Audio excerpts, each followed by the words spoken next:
Very good morning. आप सभी का इस चैनल पे पुनः एक बार बहुत बहुत स्वागत है। दोस्तों आज हम लोग जानेंगे आईपीसी का सेक्शन 423 और ये बताता है कि जब आप किसी प्रॉपर्टी को, अचल प्रॉपर्टी को, यानी ऐसा प्रॉपर्टी जिसको मूव नहीं किया जा सके, एक जगह से दूसरी जगह नहीं ले जाया जा सके, मैं बात कर रहा हूँ जमीन का।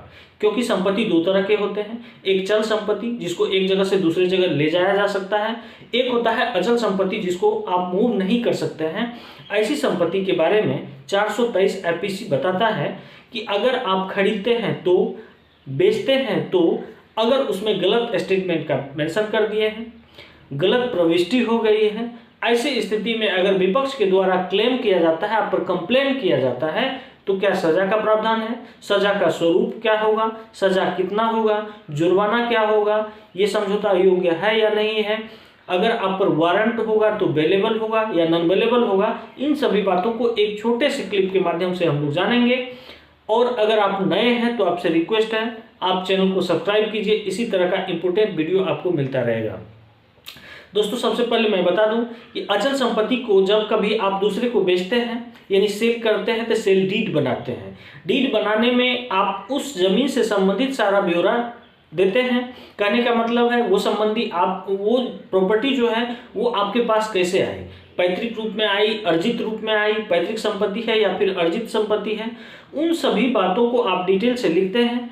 प्लस उस इंडिविजुअल प्रॉपर्टी के बारे में आप फुल डिटेल लिखते हैं, जैसे कि हो गया खाता, हो गया खेसरा, हो गया रकबा, इन सभी बातों को। उसके बाद चौहद्दी यानी प्रॉपर्टी का जो लोकेशन होगा उसके चारों तरफ कौन कौन है, इन सभी बातों का उल्लेख अगर आपने सही सही नहीं किया, सपोज कीजिए कि 32 आपका खाता था, आपने 35 लिख दिया, 44 या 444 आपका जो है खेसरा था, आपने 555 लिख दिया, चौहद्दी में जो नहीं थे उसका नाम मेंशन कर दिए।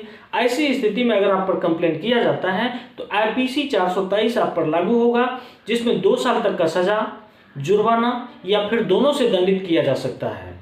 और इसमें जो है आपको गिरफ्तार करने के लिए वारंट की आवश्यकता होगी और ये बेलेबल वारंट है, यानी आपको जब गिरफ्तार करके ले जाया जाएगा तो वहाँ आपको बेल मिल जाएगी। दूसरी बात है, ऐसी गलती के लिए ये अपराध जो है समझौता योग्य अपराध की श्रेणी में आता है, यानी ये कंपाउंडेबल ऑफेंस है, यानी समझौता आप कर सकते हैं दोनों पार्टी में। ये मानवीय भूल था, मेरे से ऐसी गलती हो गई, इसका कोई जो है सॉल्यूशन अपने आपस में निकाला जाए। ऐसी स्थिति में अदालत भी समझौता योग्य मान के इसको जो है क्वैश कर देगा।